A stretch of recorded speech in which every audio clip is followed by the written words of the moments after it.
Hey, I'm Krista Wax. You're listening to MSP Sound on KFAI, and I have Adam Linz here. Multiple things to point out here. Celebrating 30 years of Fat Kid Wednesdays, celebrating Jazz Appreciation Month, and Adam, you're going to be part of Final Revival, Hennepin County Library this Thursday. Wow. That's a lot. It is pretty amazing. It's a good month. It's a good month. Yeah, not bad, right? Well, how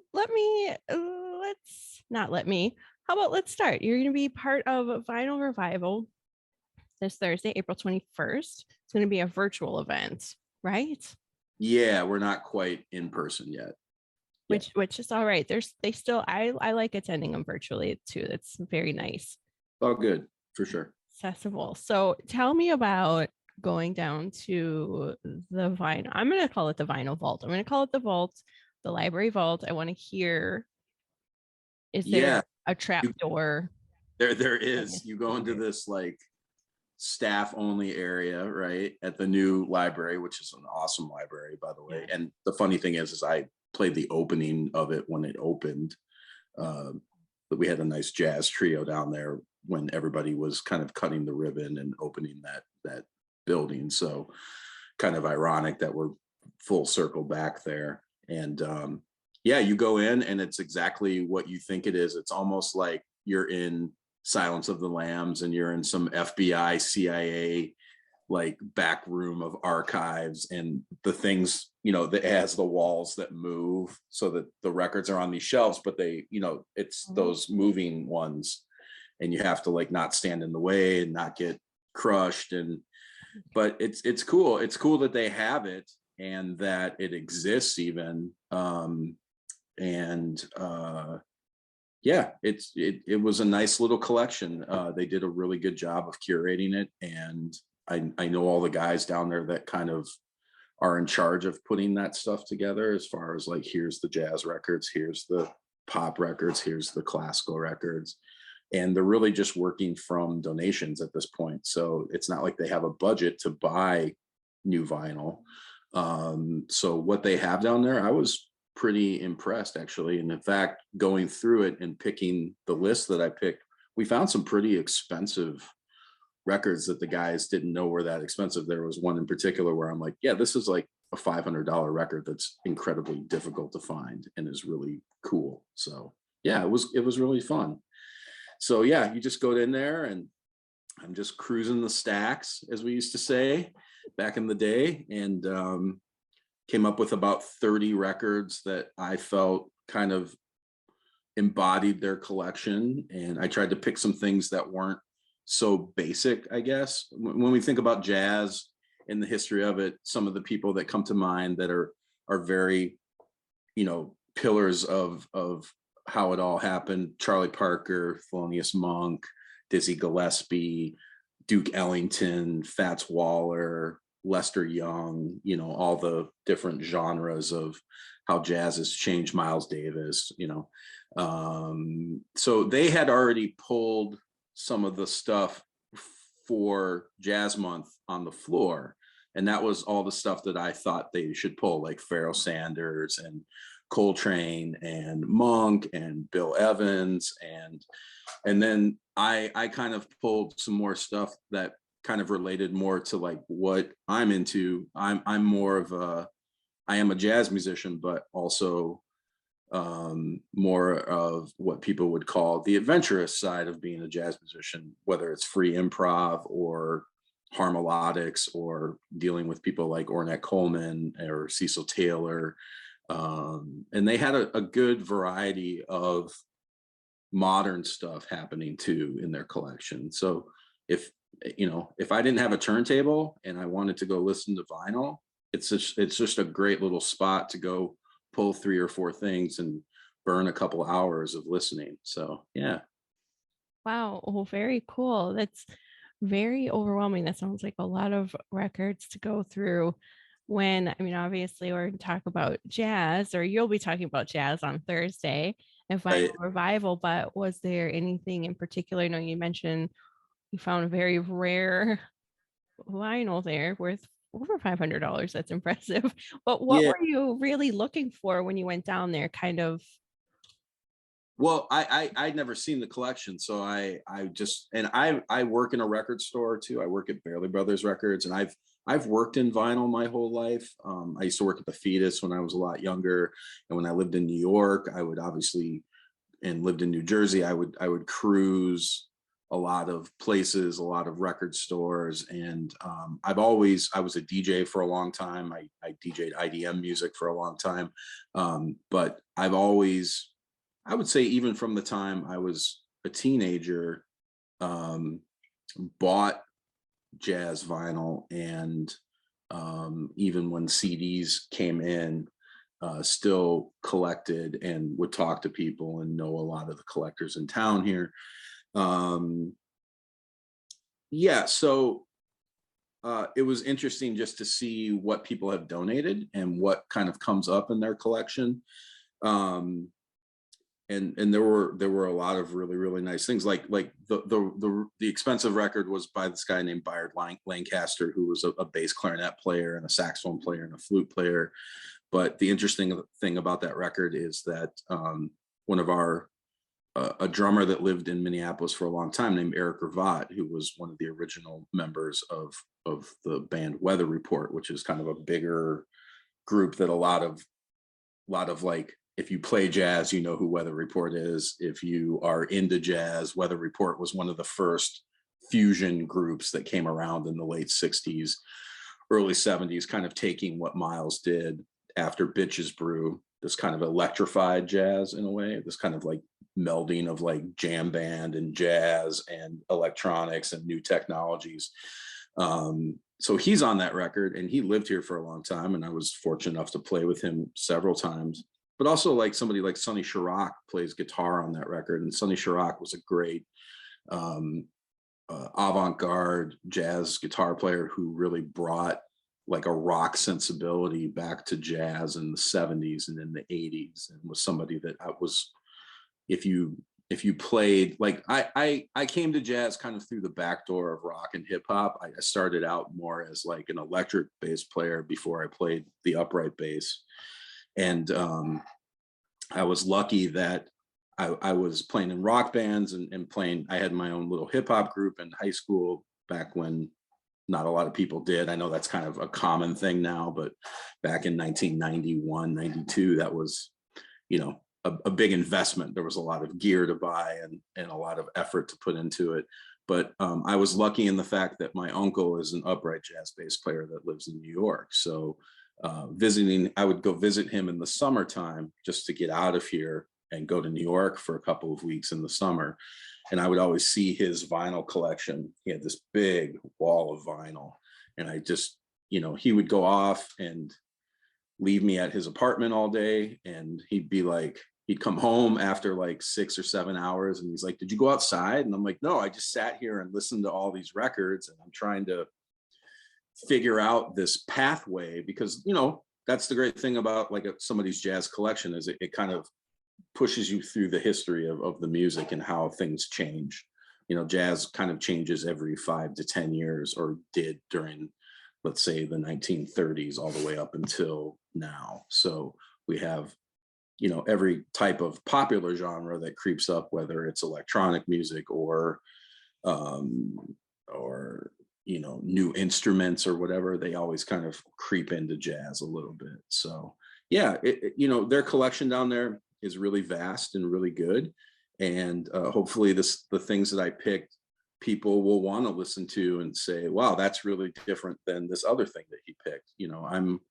I'm a student of jazz, so I'm really trying to, as a player, be able to play every time period of jazz, whether it's swing, bop, post bop, free jazz, fusion, rock jazz, all of these things. The word jazz gets thrown around quite a bit, and it means a lot of different things to a lot of different people. But for me, there is that period between, let's say, 1940 and 1970, where it was highly popular, it was highly influenced into American education, into our programs. That's really when a lot of jazz programs started in colleges, and was more accepted as an art form, a music that you sat down and listened to rather than something that you would go dance to, let's say in the 30s and the 40s, like the big band stuff. So yeah, so just really excited that that they are celebrating Jazz Month, that anybody actually cares, and that the music is moving forward. And you know, we live in a town where we have a lot of record stores and we have a lot of venues, so we're kind of spoiled here, very much so, to the point that we forget about it, that you know, we have access to going out and hearing jazz on a weekly basis. And just want to remind people of that. You know, I think some people feel like, oh, that music takes care of itself and we don't have to, oh, look, they're playing again, so I'll catch them next time. But it's in kind of a precarious situation now. We're losing a lot of clubs, and we have been for the last decade. And I think it's a lot of music, even post-COVID, is ready for a nice restart, if you will. And come on out. We're ready for you. Come out. Listen, for sure. Yes. Oh, I love that. Can you name just a couple of the artists? I know you picked out a big stack to talk Yeah, about on Thursday, but what are just a couple artists? yeah, I highlighted some things here. Okay, great. I pulled out some records by Albert Eiler, who was a great saxophone player who really lives in what we call the free jazz movement of things. I picked out some stuff by guitar player David Torn, who's still playing today, who's more of like a modern kind of guitar player that uses a lot of effects, but does it in a really tasty way, if you will, and is very well respected around the world, and especially in New York in our scene, as what we call a tastemaker, like someone who always plays very tasty, if you will. I picked out a record called Love Love by Julian Priester, and a lot of people don't know who Julian is. He was one of the great young trombone players in the bebop era, who transferred into the post-bop era, post-bop being more of the 60s jazz, and was one of the people who really kind of exemplifies what it's like to start in swing music, go through bebop, go through post-bop, and then become what we consider like a modern composer. And I met Julian several times. He lived in Seattle and taught at Cornish University, and I had a friend going there. So when I would visit Seattle, and back when I was doing a lot of DJing and playing jazz as a traveling musician, would run into Julian, and he was always great to talk to, and a great friend. Also picked out a record by Michel Petrucciani, who was a great French jazz piano player who kind of looked different. He had brittle bone disease, and he was very, very short, and but he had normal sized hands. So he was you should look him up. He's a fantastic musician. He died very young. I think he was 36 when he died, but left a big impression on the modern world of jazz throughout the 70s and 80s. And like Fat Kid Wednesdays, we were signed to a French label, and our booking people were in France. So we would go there, and you would see pictures of Michel Petrucciani kind of plastered all over Paris. And we love that, because we only would see him if we were in New York. You know, he didn't travel a whole lot, although he did play a lot throughout Europe, but a great modern piano player.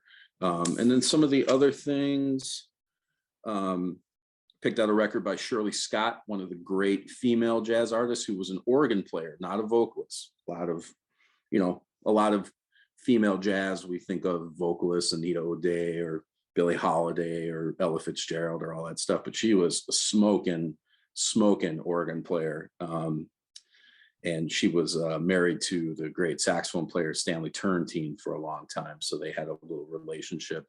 And I absolutely love her and adore her. She's a fantastic musician. And then another piano player that is not with us anymore, a guy named Don Pullen, who played with Charles Mingus in the 70s. Charles Mingus, the great bass player. And when I went out east, he was still around, and I got to know him very well. And he was a great inspiration because he, like I said, I came to jazz kind of through the back door of rock and roll. He had this quartet called the Pullen Adams Quartet that was like more bombastic and adventurous and really combined rock and jazz in the 70s and 80s with this avant-garde type of personality. And that sounds like, nowadays that sounds common, right? Like we just smash everything together, and that's kind of how it is. But back in those times, back in the 70s and 80s, you know, you were confined to a camp of how you played, and you didn't venture outside of that. And he was one of the early guys that was like, we're going to do it all here. And you know, took a lot of criticism for it, but also opened up a lot of doors for a lot of people. And then finally, there were some various artists type records where they're like compilations, and I love those. I feel like those always kind of get poo-pooed on because like people are like, oh, it's just a comp, like it doesn't matter. Like, you know, even nowadays in rock and modern music too, it's like, if, oh, I'm on this cool comp, you should check it out. And everybody's like, whatever, like just give me the record. But there was a nice one there that's called Stolen Moments. And that was a compilation that Impulse did kind of around the time that we were dealing with AIDS in this country. And that was an AIDS benefit type record that the jazz community really got behind. It was called Red Hot and Cool. And it was a combination of modern pop people with jazz people. And like I said, you know, that kind of thing happens all the time now, but back then that was kind of a rare thing. So yeah, those are just some of the highlights of those 30 records that I chose. And hopefully if you look at the whole list, it kind of says a lot about me as a musician and as a listener of the music, and what kind of the avenues that I was able to go down. So the collection really yielded a lot of myself, which was kind of strange, but really nice and beneficial. So That's incredible. Thanks for doing a little rundown in a background of those no artists. worries, I no feel worries. I've never heard Smoking Hot Organ ever. She's amazing. She's unbelievable. If Wait. like, you just fall in love with her because she's so swinging, it's ridiculous. Like, and you know, she was from Newark, I believe, so you get a different twist. And I went to college in New Jersey, so I kind of know about the Newark jazz scene and played some of those clubs, and people would talk about her, you know, while I was out there. So that's kind of how I got to know about her. So yeah. Oh, wow. Definitely. Very cool. Yeah, Very yeah, cool. yeah. And also, you're celebrating 30 years of Fat Kid Wednesdays. Oh my goodness. That's a lot. Congrats. Have you heard that trio before? I have not actually. To check it out. We have a lot of Checking a lot of YouTube videos of us out there, especially of us playing in Europe and some of the festivals that we've done. So it's a really fun trio. It's just bass and drums and saxophone. We don't have guitar or piano in the group. And yeah, again, just a bunch of childhood friends that kind of got together and made this thing happen, mostly out of necessity because people wanted it to happen. We were very cautious because we had all played in other bands where we saw the pitfalls of other bands. And in fact, when we would get together, when we were a little older, let's say, so we started playing when I was 17, but let's say we're in our young 20s and we're, what, JT's playing in a traveling group, like a touring group, and Mike is playing with Happy Apple and a bunch of other people, and I'm still finishing up school out east. But we would get together and kind of complain about these other groups we were playing in, and then just kind of play for ourselves. And every time we would play, we'd be like, wow, this actually sounds pretty decent. And we would try to just play it out very periodically, you know, because we thought maybe, at least I thought, and I think the other guys felt too, that if we made it into a legit group and, like, you know, made it a thing, we were afraid that we would jeopardize our friendship, you know. And And we didn't want to do that because we were all such good friends. You know, we would hang out a lot. We would go to the movies and go get pizza and like, you know, just go to parties. And remember when people did that? And you know, really just tried to have that great youthfulness that we had back then, and checking out all kinds of music, not just jazz. And because, you know, you live in the Twin Cities, so, you know, the jazz scene here is very big, but it's also not New York, you know, so you can't just focus on one thing here, you know. And we were fortunate enough to kind of curate the Monday Night at the Clown Lounge series. We used to book the Monday nights in the Clown Lounge in the basement of the Turf Club. And JT was in charge of that. It was called JT's Jazz Implosion. But we were there for 11 years. And what would happen is we would try to book other bands, but eventually there's only so many groups in the Twin Cities that we can book. And people are like, well, why don't you guys just play?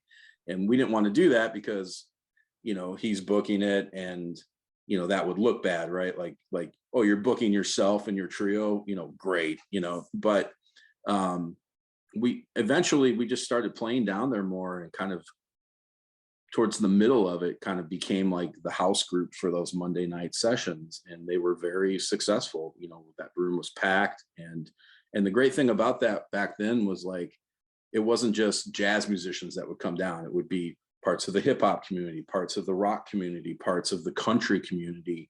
And because we were all playing different types of music all over town, you know, and that was a really nice culmination of, and back then, you got to remember this, on Monday nights, most bars were dark.